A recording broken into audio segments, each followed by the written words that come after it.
All right, so welcome and thank you so much for joining us today for our Centennial Live Chat. My name is Anela, and I work as a ranger here at Katmai National Park. And my name's Dave. I'm a volunteer ranger here at the park. And so today we are broadcasting from Brooks Camp in Katmai National Park. Katmai is a small, or not so small, a little known national park in southwest Alaska. And what we are known for here are bears. That's right. If you're tuning in on maybe Facebook Live or on some other venue, we're partnered with Explore.org. They have webcams set up here along the park. And you can tune in at Explore.org almost any time of the day and check out what's going on, see what the bears are doing. Every week or so we'll get on, a ranger will get on and do a live chat and talk to you folks about what's going on in the park and just talk about different stuff that we think you might find interesting. These are kind of set up to where you can ask us questions. So in the text box below the Explore.org feed or in the text box below the video feed that you're watching, go ahead and type us a question if you have one, and we'll do our best to answer as many as we can. The ones that we don't answer, we do like to, after the video is complete, go through and again do our best to answer as many as we can. And so our special live chat today is for the National Park Service Centennial. We are celebrating 100 years of the National Park Service. An American tradition of stewardship was created with the Park Service, and it's up to us to protect that. And so here we protect the bears and the salmon, the amazing landscape. Could you give us a recap on the bears that we've been seeing and the fish as well, David? Yeah. Generally in August in Brooks Camp we don't have a ton of bears or a ton of salmon, but that's been different this year. We've had a big salmon run come through, and generally that kind of tapers off around the end of July. This year they've just kept coming. There's still fish in the river, still entering from Neck Lake. So to reflect that, we're seeing more bears than usual in August. All of our bears are numbered, so we can keep track of their life histories, their behavior, things like that. Bear 32 has been hanging out quite a bit at the falls this month. We've also seen 435, nicknamed Holly. She's been hanging out. She's been getting real fat along the river, taking advantage of all these salmon that are here. A few other bears have been coming in and out. We've had a family group that showed up this year that we haven't seen in years past, with two yearling cubs, so we've been able to watch them through August as well. And the reason why we have a lot of bears here is because of our salmon. So salmon escapement this year was projected to be around 1.5 million. Mm-hmm. But by about a month ago, the last fish counts for salmon in the Neck area was almost 1.7 million fish escaped to go to their home waters. And that was just a month ago. We're still seeing fish come up today. If you were to snorkel in the Brooks River, like Ranger Daniel usually does on a daily basis, it seems, you can still see lots and lots of salmon still running upstream. Yeah. So one of the main things that Katmai protects is the bears and the salmon, but it wasn't always like that. The park was actually created because of a huge volcanic eruption. It started with a boom. It started with a boom, that's right. In 1912, the Novarupta eruption occurred. It's the largest volcanic eruption we've had in the last 100 years. As a result of that, the Valley of 10,000 Smokes was created. In the Ukak Valley, there were these huge vents of steam, hundreds of thousands of them, that were coming up in the ground after the eruption. 100 years ago today, as a coincidence, Robert Griggs discovered that area, that Valley of 10,000 Smokes. And he was just inspired and awed by it, and he pushed for this place to become a national park. Like I said, that eruption was the largest in the last 100 years. For a point of reference, it was 30 times larger than the Mount St. Helens eruption. It put Kodiak Island just under 100 miles away in complete darkness for 3 days. The ash cloud eventually drifted over the Mediterranean. It was absolutely world-altering event. Kind of a funny thing about that, a lot of people don't know about that eruption because the same year the Titanic sunk, kind of took over the headlines. Yeah. And so, unfortunately also, the eruption caused a lot of the native people in this area to flee their homes. And, yeah, it was just unlivable here.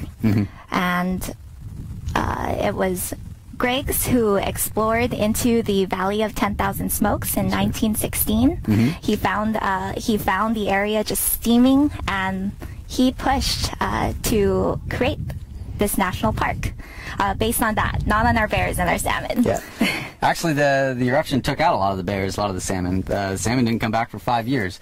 But what Griggs came and saw, he was absolutely inspired by, and he said, you know, we need to protect this place. And so he pushed Congress to try to designate this place, set it aside for future generations, and he pushed and pushed for it to become a national monument, national park, and they didn't get there. So he kept pushing, and eventually pushed the president. So far, they said, you know what, let's do it. Let's make it a national monument.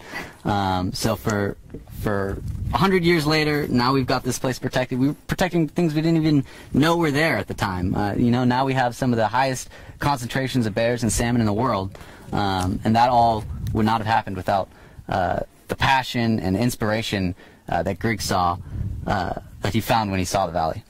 Can you imagine the awe that he must have felt when he first saw the Valley of 10,000 Smokes? Just steams and steams and steams for miles. It seems like it would be a lot like arriving to the falls and seeing bears and bears bears and and bears and bears. It's just amazing. So those are the kinds of things that we're here to protect, that the Park Service has protected for the last 100 years, and that we want to protect for the next 100 years as well. Absolutely. So it was the start of our tradition here in Katmai of protecting this very, very special place. Coincidentally, though, in 1916, the Park Service was born.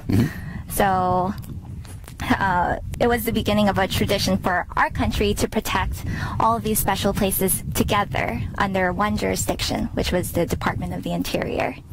And back then, it was, let's see, there were initially only 35 parks and monuments, but now you can go online and you can see that there are actually 413 park units that are protected for us to enjoy. Katmai just being one of them. Yeah, and we're creating more all the time. Actually, just within the last month, we've had another large park created. Not quite 40 million acres as Katmai is, but there's been a large park created out in Maine. You have to excuse me. I don't quite know how to say it yet. Katahdin? Katahdin? That's how it appears to be spelled. Please forgive me. Yeah, if we're butchering that, just forgive us, and we'll move on.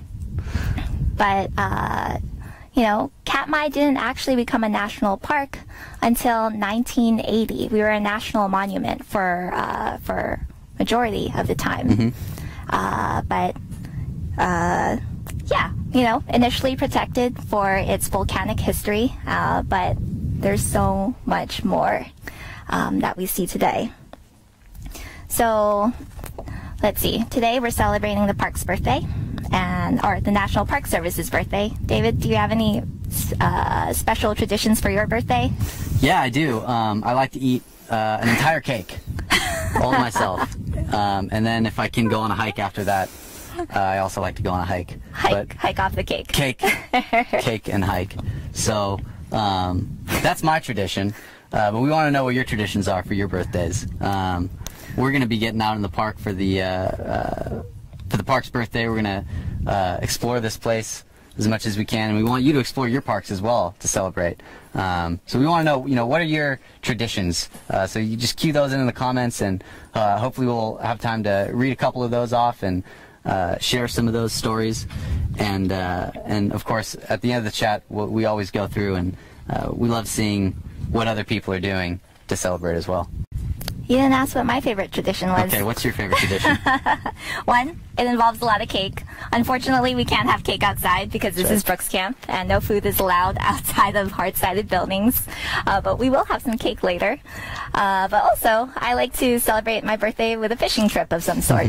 So I think we're going to be heading up to the fall, or above the falls area where fishing is allowed, and we're going to try our hand at catching one or two. But yeah, so, you know, we have this tradition that started 100 years ago, and we're here to celebrate that, but we're also here to continue that tradition. You know, traditions, they change. They're not set in stone, so we want to continue to be better and better and protect more and more places, and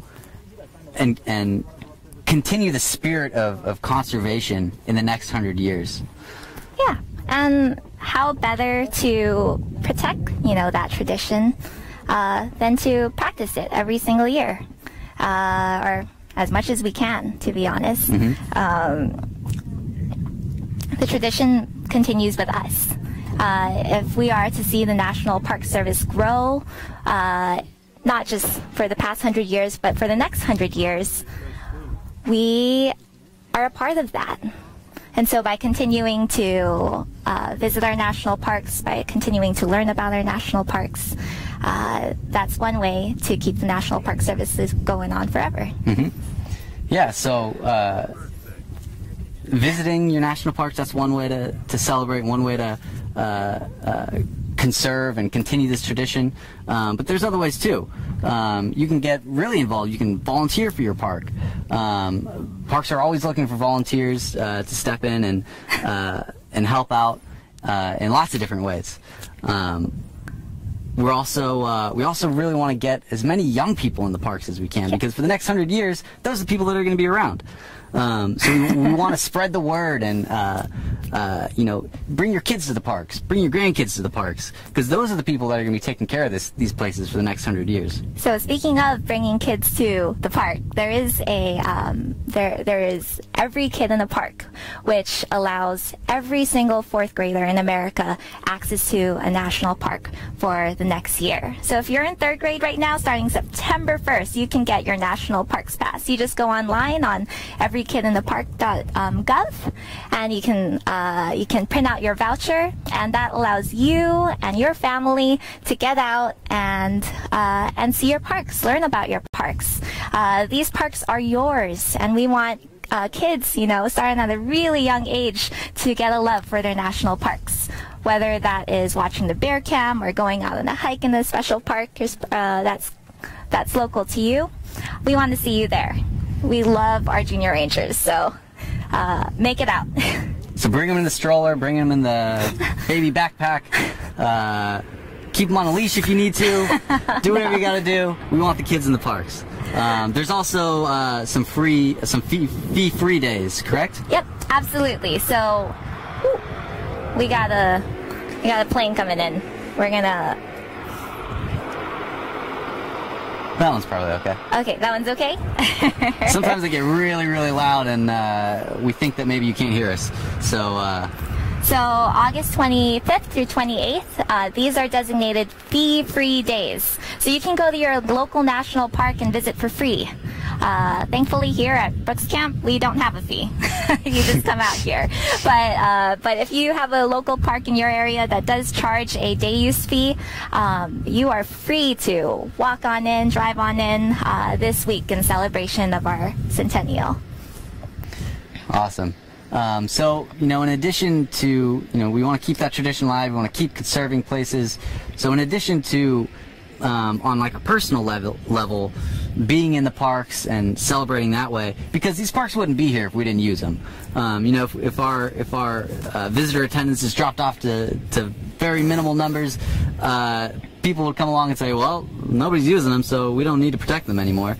We can use them in other ways. Yeah. So that's one great way to do things. But we also want to create new places too. National parks and national monuments, they're kind of part of this like storybook of American history. And a lot of these places we set aside to commemorate events, to commemorate people. And we've been doing that in the last 10 and 20 years as well. Yeah, absolutely. So national parks are ever changing and they're ever growing, and they're made to reflect the history of the American people.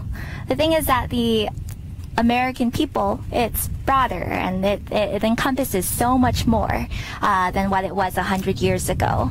So I'm Filipino American, and hopefully we'll see more of my history in the national parks sometime in the future. But yeah, it's constantly expanding and changing to reflect a diverse America. So recent national parks or national monuments like the Cesar Chavez National Monument in California, and we've just done Stonewall, that was just designated to commemorate the LGBTQ community and the Stonewall uprising. Absolutely. So national parks are being created and designated to tell more of the American story, and that's all encompassing. So in addition to going out and exploring your parks, volunteering at your parks, bringing someone that you love to enjoy that experience with you, a fourth thing that you can do is go and see these new national parks, learn more about the American story, which is ever growing. The tradition continues to evolve, and it does that with all of us. And as many great things as we've done in the last 100 years, with all these new parks being created as well, I think it's important also to remember that things aren't perfect. We haven't covered the whole American story yet. So new parks can be created by either an act of Congress or by an executive order. So that's not super easy to do, right? But it's possible. If you get out and you can organize people. If you have an idea for something that you think needs to be protected, it's up to us to promote those things and to push our public representatives to protect those places. Absolutely. Greg's was just one man. Granted that he had the help of the National Geographic, but but only because he contacted them and said, we need to do this, and so Absolutely. So we have the power in us to protect our national parks and also to create new ones. It only takes one person with a great idea, with a really good idea, to impact the protection of a really big place. But let's see. So we've got a comment about the National Park Service, the Centennial, that I think is kind of cool that I want to read here. It says, happy birthday to the National Park Service. 100 years ago, they could never have imagined how parks could bring the best out in people from all walks of life. We went from Ansel Adams paintings to live cams. I think that's so true. We've come a long way, and there's so many more places, so many more ways to enjoy our parks. The Explore Cams being one of them. Absolutely. I think as we go through here, I'd like to, start with one of these questions here. Yeah, absolutely. So, what are your greatest hopes for national parks, and do you believe it can happen? It's a very profound question. Greatest hope for national parks. My hope is that parks become accessible to all. And I didn't actually get my my introduction to national parks until I was it was about 21. I had actually gone to national parks in New Zealand first before realizing that parks were really awesome. And once I came back from that New Zealand trip, I was like, let's check this out. And I didn't realize that there was this whole big system that was available to me. And so my hope is that we can cross those boundaries and introduce national parks to lots of different people. You know, we've got a lot of people in America, and not everyone knows that these parks belong to them. So including them and letting them in on the tradition, I think that would be most ideal. Yeah, I think for me, similar. You know, we don't see as many. You know, we're both very young people, but I don't see many of my friends out in the parks. So I want to get more of my peers out here. There's just you know, I also wasn't really introduced to the national parks until pretty recently. Of course, you hear national parks, you hear Yosemite and Yellowstone, and that they're great places that you got to go visit. But it's hard to get there. You know, it's there's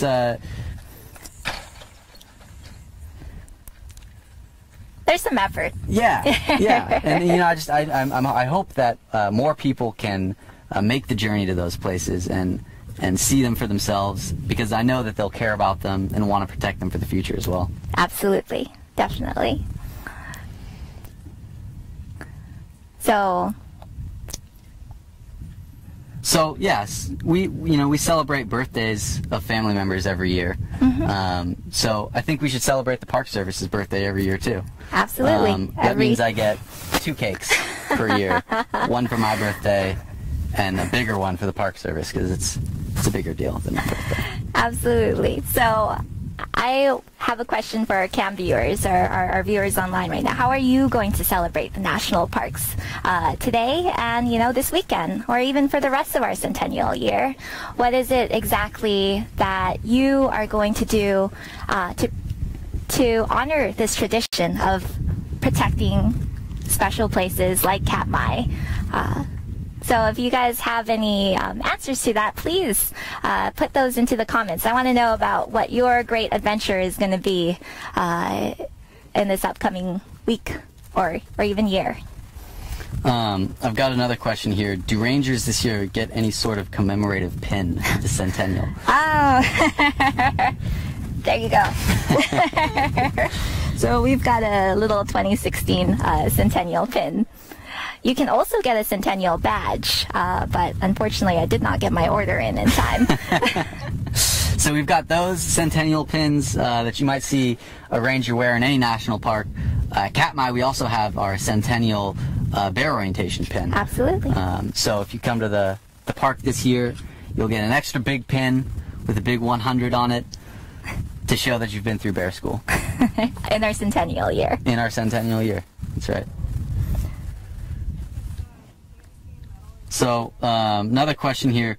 What are junior rangers and centennial junior rangers? Maybe you can explain that for folks.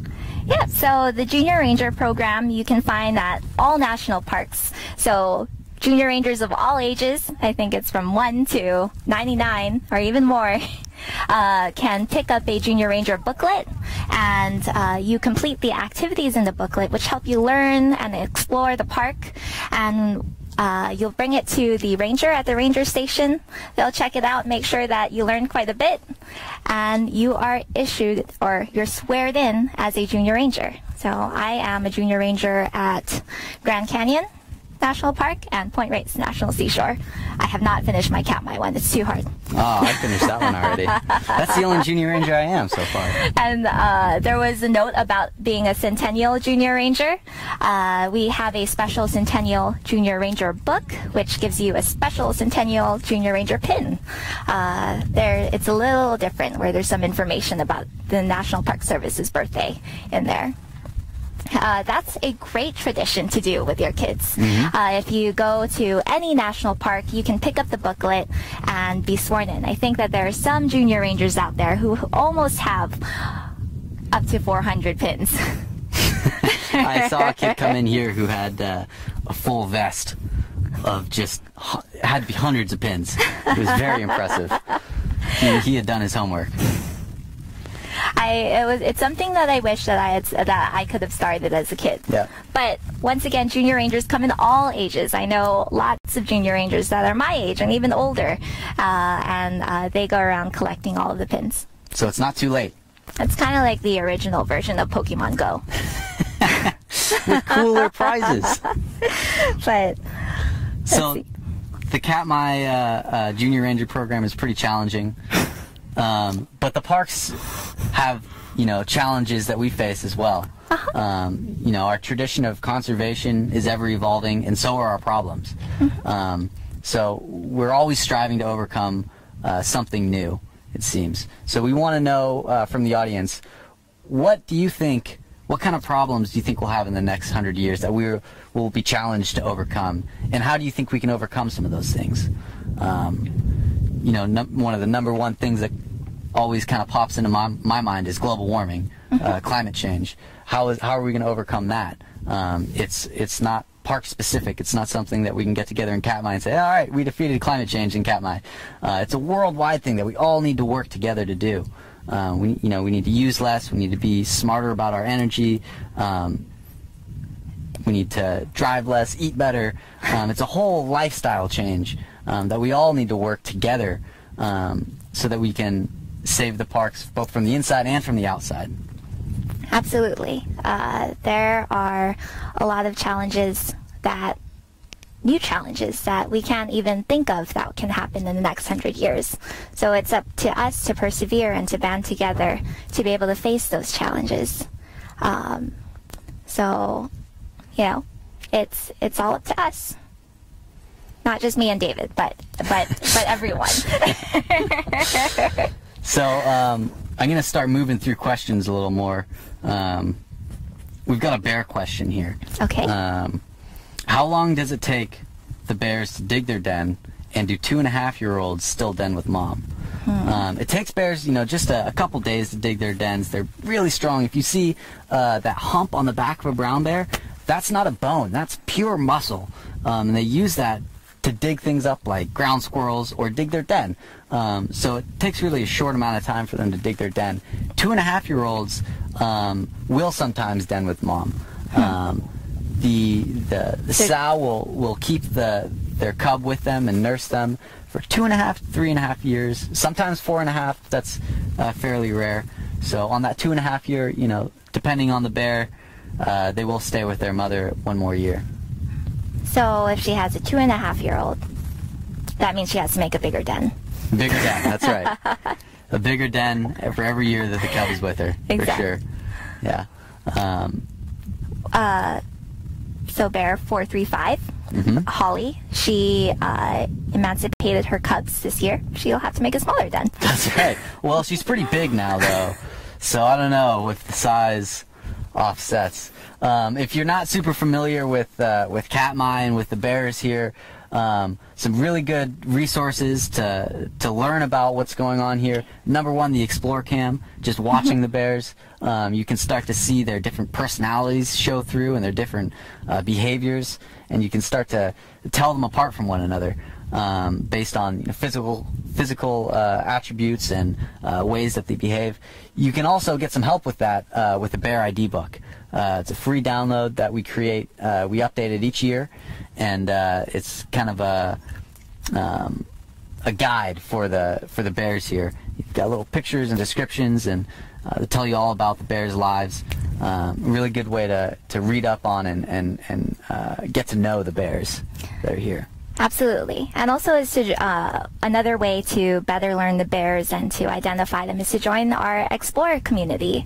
So if you join the discussion board, there are lots of amazing people on there who are so happy to help you identify the bears. We've got several cam viewers, well, dozens of cam viewers who know the bears better than I do. That's been their tradition every summer is to watch the bear cams with us online. And an awesome tradition it is. I cannot wait for, you know, to see those fat bears in the fall. Yeah. They're already getting fat. Yeah. Yeah, they're 435 and 32. I just, well, that's what happens when you eat. Yeah, these bears can put on 1 to 2 pounds every single day of the summer, which is just amazing. I mean, I feel like I can put on a pound or two a day sometimes too, but not for like months at a time. They'll gain, 100, 200 pounds over the summer, sometimes even more than that. And they do that for their survival. It's not because they're just fat and lazy and they just like to eat. They do it to survive. In the winter months here, it's incredibly harsh. There's no food to eat.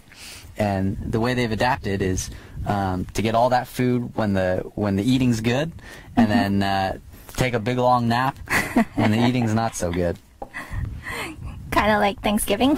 Yeah, kind of like a really long lasting Thanksgiving. It sounds awesome. But let's see. So I've got a comment here on how somebody celebrates, how somebody else celebrates that's viewing here. I celebrate my national parks every day by being here on the cams and enjoying the views from around the world. I start my day by watching the northern lights in Alaska, then a couple hours later watch elephants, rhinos, hippos, and more in Africa. Then heading to British Columbia to watch the whales before heading northeast to Manitoba, Canada, to watch polar bears and beluga whales, all on Explore.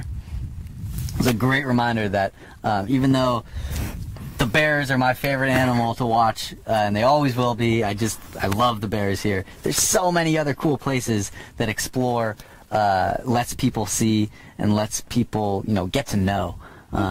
So if you're not watching on Explore, if you're watching on Facebook or on some other platform, I'd really urge you to check out explore.org. It's a really awesome site. They're a nonprofit organization, and they just do all this out of the goodness of their hearts to bring wild places and wild animals to you in your home. It's the whole reason why we can do this ranger feed, which is awesome considering how remote Brooks Camp is. You can only get here by float plane or possibly even a boat, but really there's very little access to this part of Alaska. And so by installing these webcams and allowing us to do live chats, we're able to have such a big reach for a really little known park. Mm-hmm. Yeah, and I noticed somebody asked that plane that flew in a moment ago, was that a plane bringing in party supplies? I hope so. My finger's been crossed this whole time. But more likely, that was a group of people coming to celebrate the centennial with us, which is also awesome. I hope they brought some party supplies. But if they didn't, they can still celebrate as well. Okay. It's okay. That's all right. We'll party without the supplies, no problem. I've got another question about bears here. Do you ever see bears from this side of the park on the coastal side? Explain the area geography. It's a really great question. I actually just went out to the coast not too long ago to help out with some of the wilderness interpreters back there. A lot of people do come to the park in places other than Brooks Camp. We do get most of our visitors here, but we'll also get thousands of people coming to the coast because there's high concentrations of bears and salmon out there as well. The bears there, from what we understand, are different bears. Bears are capable of traveling that far, but from what we've observed, it seems that the bears don't really have much of a reason to leave either the coast or here. There's such abundant food in both places that they probably don't have a need to travel back and forth. However, we don't really know for sure if they're separate populations or if they're related or how related they are. So that's part of the Changing Tides project, is to determine, what kind of movement do these bears do? Do they go from the coast to Brooks Camp and then back, or is it just the coastal bears and just the Brooks Camp bears? So that's something that we're still learning about, and hopefully we'll be getting some better answers as that study continues. So you didn't see 435 in Amalek Bay? Didn't see 435 out there, no. I saw some big bears, but none quite as blonde as 435. So were you able to identify the different bears after spending 10 days? There were a few that I would see every couple of days. I tried to resist, but I couldn't help but saying, okay, that's Sleepy Bear. That's Scarface Bear. It's a natural thing to want to assign some kind of symbol to help you remember. To recognize the different bears. So yeah, at Antelope Bay, just one place along the coast is where I was stationed for almost 2 weeks, and yeah, I totally did see the same bears using the creek there. Mind the plane. Yeah, we'll take a break for a minute while these guys take off. Oh. All right. But so here in Brooks Camp, we're keeping the tradition alive. We're trying to protect and preserve this place so that it will be here for our children, our children's children, for many, many generations to come. The way that we're doing that here at Brooks Camp is, one, making sure everyone goes to bear etiquette school so that they know exactly how to act around bears, so that we can better protect them, so that they can continue to come to this food source every single year. Other ways that we're also protecting Katmai is by continuing to learn about it. Greg's initially, he set this place aside for scientific research, not just for its amazing, beautiful qualities. He wanted to know, he knew that there was countless studies that could occur in the Valley of 10,000 Smokes. And today we are doing that. We are continuing to study this area. There are studies being done in Brooks Camp with Michael Saxton's genetics study. There's also the Changing Tides projects, which you can learn about on our Katmai Terrain blog online. Our science communicator is constantly updating us about studies going on in the coast. There's studies, all around the park. There's just so much about this place, about remote places in Alaska like this it's not known. We don't know exactly how many wolves we have here. So we're constantly doing surveys and studies to try to find answers to those things and see how are we affecting those animals. How can we better protect them? There's not a better place in the world, I think, than Katmai to try to find those answers.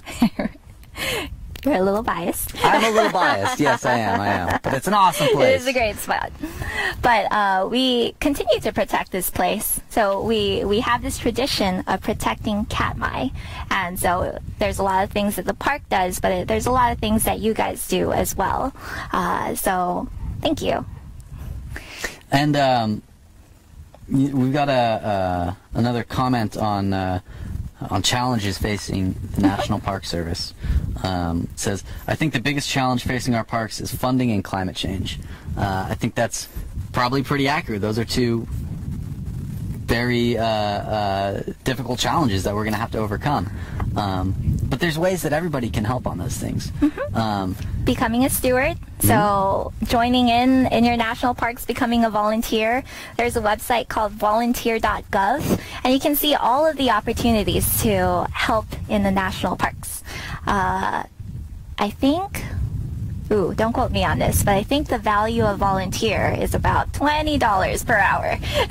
So your time really, really helps us out if you can volunteer in your local national park.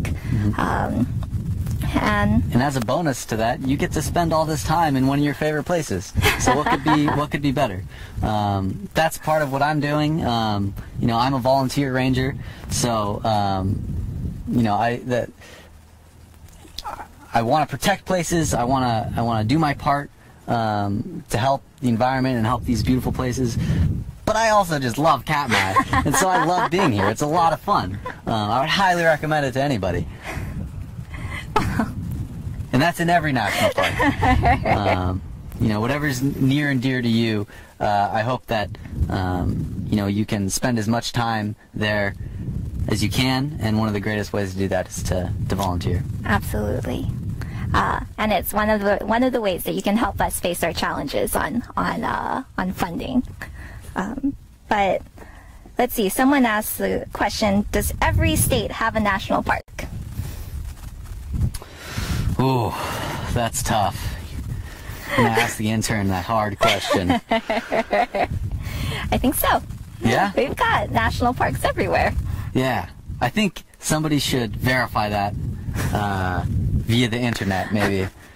But is there any one state that doesn't have a national? That's a good trivia question. Is there one state that does not have a national park? And if you live in a state without a national park, contact your local congressman. Tell him that you need a national park. Let's see. We also got... I got a question of who is the bear behind you, but I must have not seen this question in time because I don't see a bear behind me. So I'm sorry for not answering that in a timely manner. Huh? But, so I got another question here.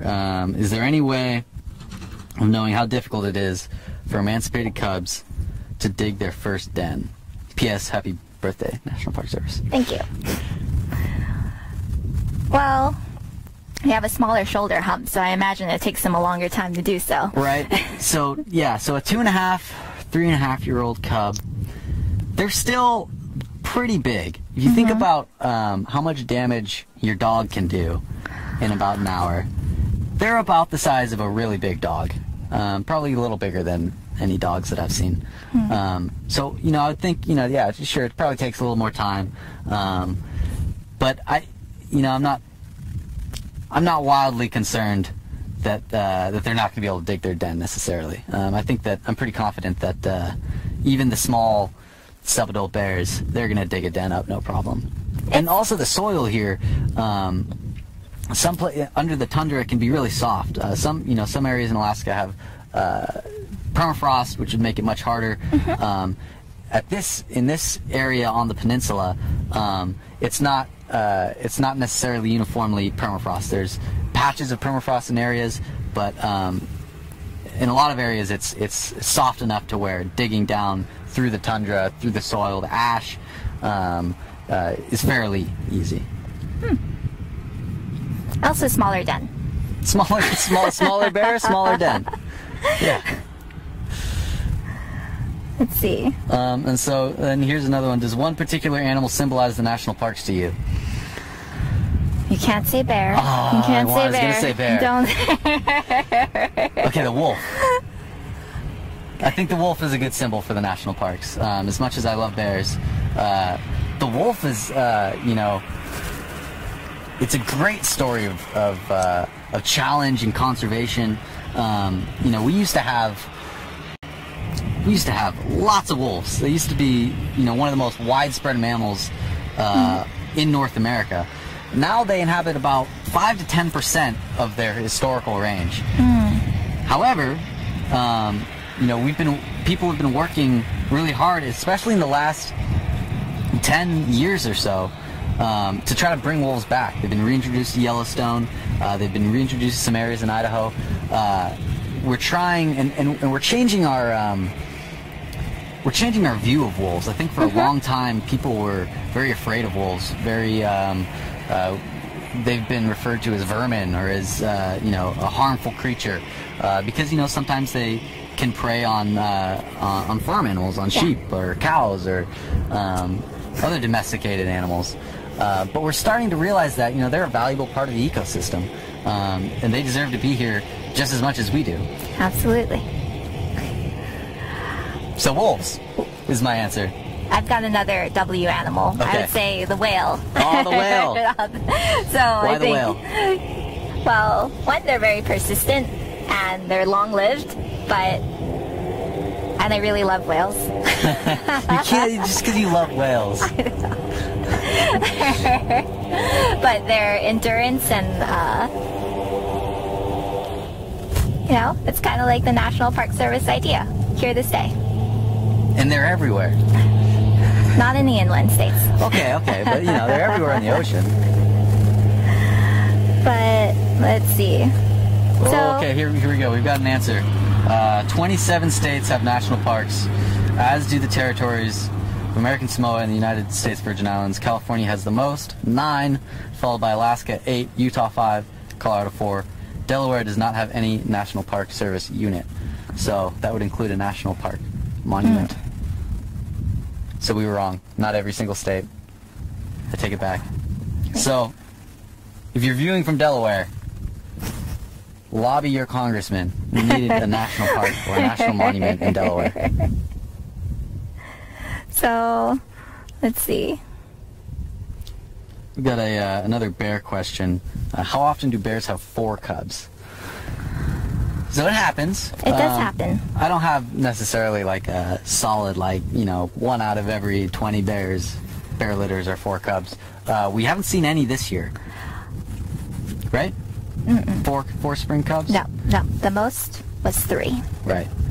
But that's only in Brooks Camp. This doesn't count for any of the for the whole of Katmai. Right. And there's lots of places in Katmai to bear view outside of Brooks Camp.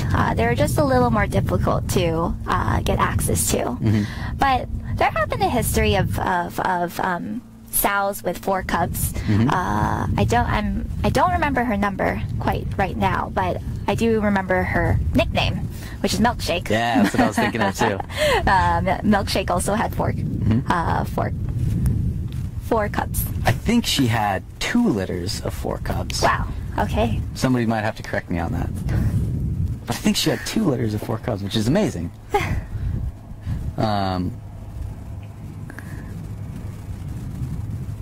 Let's see. We've got another question. Let's see. So, how did you get your start with the National Park Service, and why did you want to be a part of it? So I started with the SCA.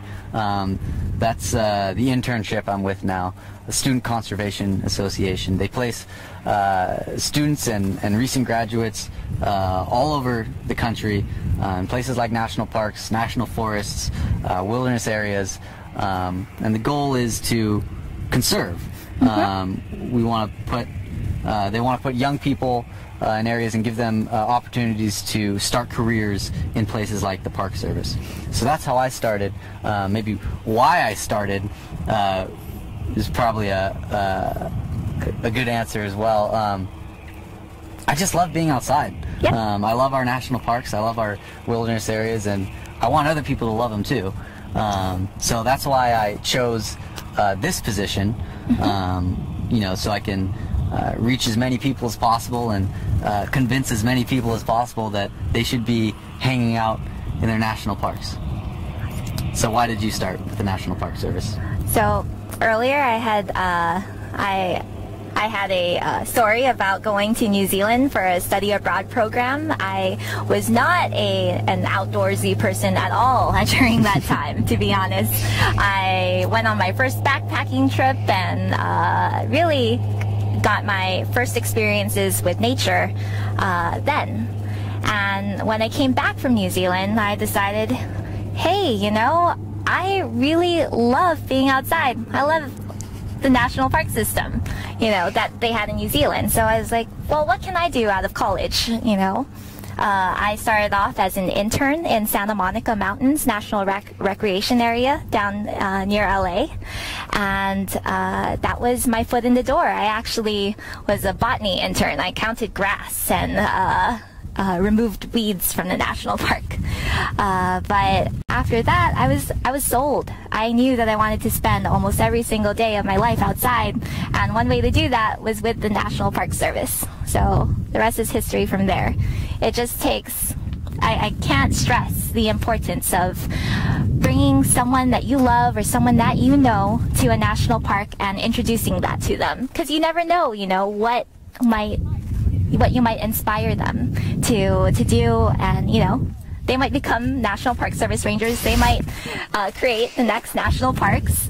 But introducing people to our special places or special lands will allow protection, for the future. I think it's going to be a tradition that I start in the National Park Service birthday, is to introduce one person to Katmai every single year. Well, hopefully more, but just really introducing someone to this special place so that, maybe they'll start volunteering for the National Park Service, or maybe even working for them. And as you said that, I thought of another idea for a tradition.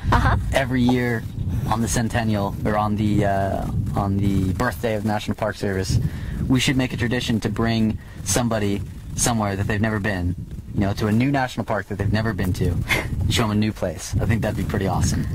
If somebody took me to a new national park, I think I'd be pretty happy. Or maybe to a new area of a national park that they also that like works to visit. too. Yeah, a new trail. It's a little difficult to get to another national park It can be, from yeah. Katmai. It can be, yeah. Well, you know, we've got about 10-15 minutes left here. Usually in the middle of our broadcast, we'll kind of reintroduce ourselves and tell you what's going on. We got a little carried away with all our celebrations, so we didn't do that. But I'm David. I'm a volunteer ranger in the park here. This is Anela Ramos. She's a ranger in the park here as well. And we're going to be, you know, answering your questions for the remainder of the chat here. So if you have any questions about, you know, the Park Service, about the bears here, about Katmai, we want to hear them. Yeah, we want to hear from you. So enter your questions in, and we'll do our best to answer as many as we can. And also put in your celebrations. We want to know how you're going to celebrate the national parks for this centennial year. So I got a question here. Why is the water so high? There's a lot of things this year that we've never seen before. We've never seen so many bears in August. We've never seen the salmon run last so long. And we've never seen the water so high at this time of year.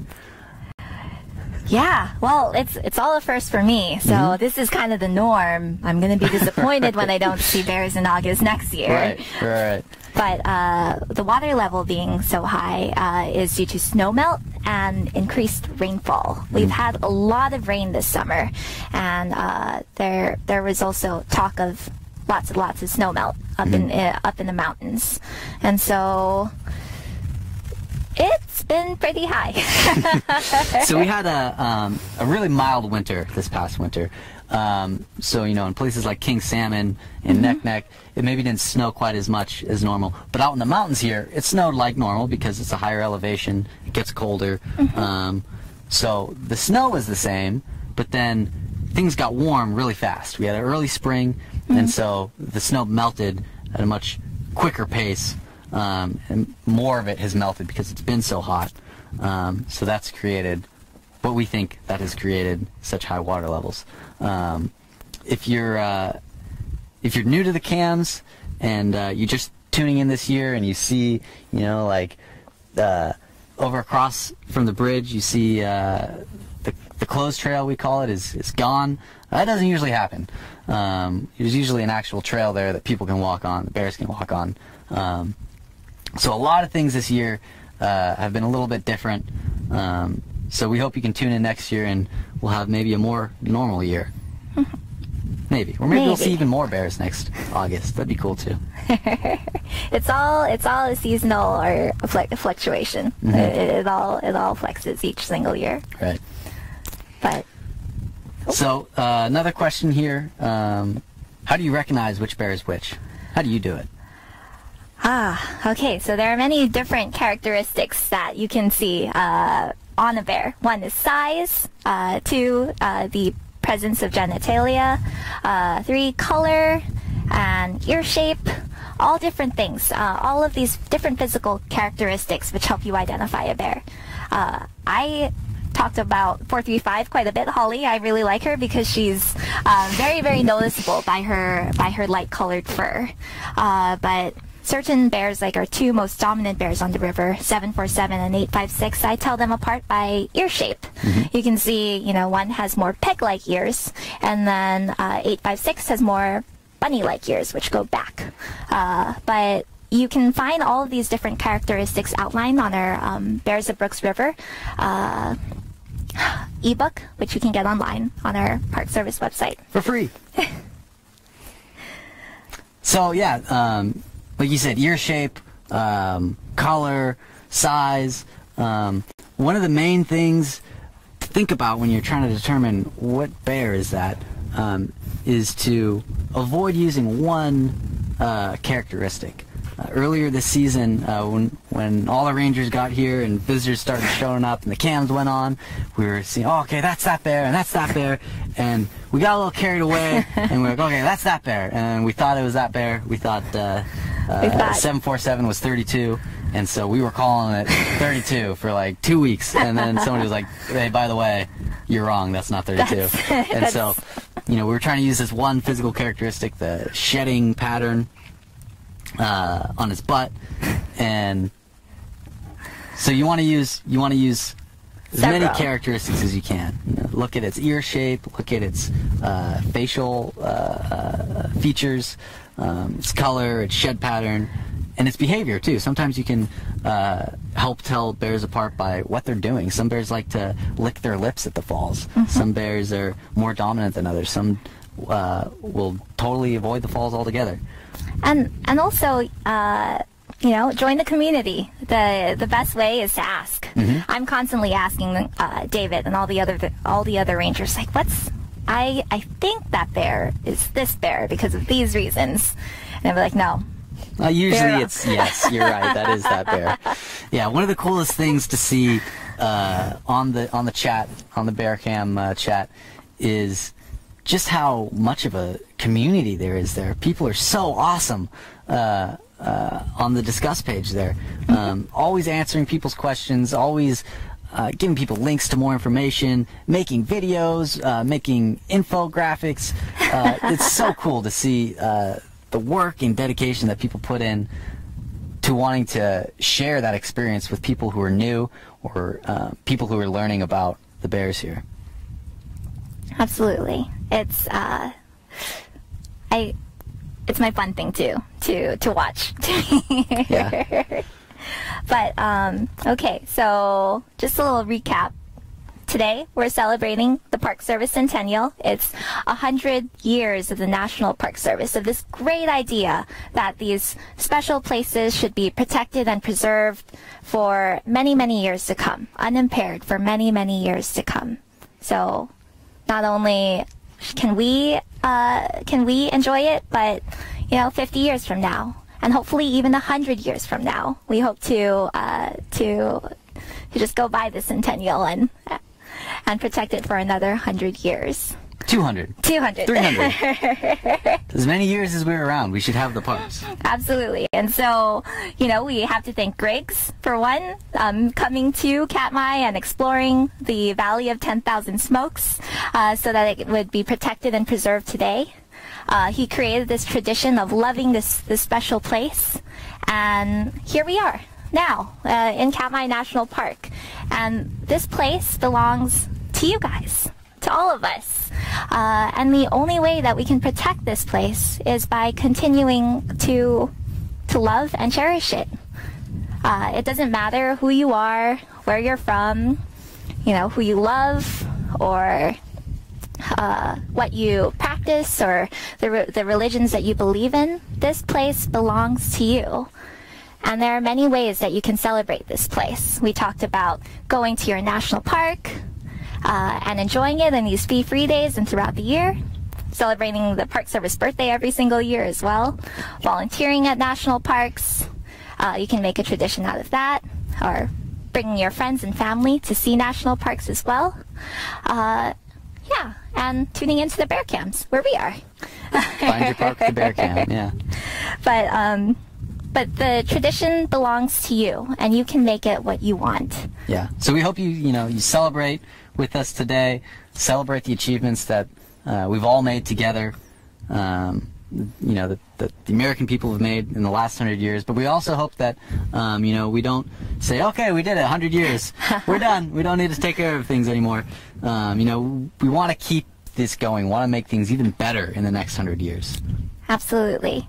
Like, if there's one thing that has stayed the same, it is the feeling of awe and inspiration and respect that Griggs felt 100 years ago. I think we feel the same way. I think you guys feel the same way when you're on the bear cam viewing the bears at the falls and seeing the salmon jump in. That has stayed the same. There are many people before us who have protected all of these national parks all across America. You've got, Rockefeller, who pushed the Grand Tetons, Mather, who pushed the National Park Service, and us, we can push for new places and our current places to be protected and loved forever. So thank you guys. We've got a little ending comment here, or a good comment to end on, and we're bringing Delaware back into the mix. National parks come in all shapes and sizes. For example, Delaware has national trails and historic sites. We didn't know that. I'm sorry. Delaware, you're fine. You don't need to write your congressman. You got it taken care of. Sorry for calling out Delaware. But yeah, so we're at an hour, so we're gonna wrap things up here. Again, we just want to thank you all for celebrating with us. Have some cake. Have some cake. Have a party, and keep things going for the next 100 years. We can all do it together. All right. So we want to say a big thank you to Explore.org for making this happen.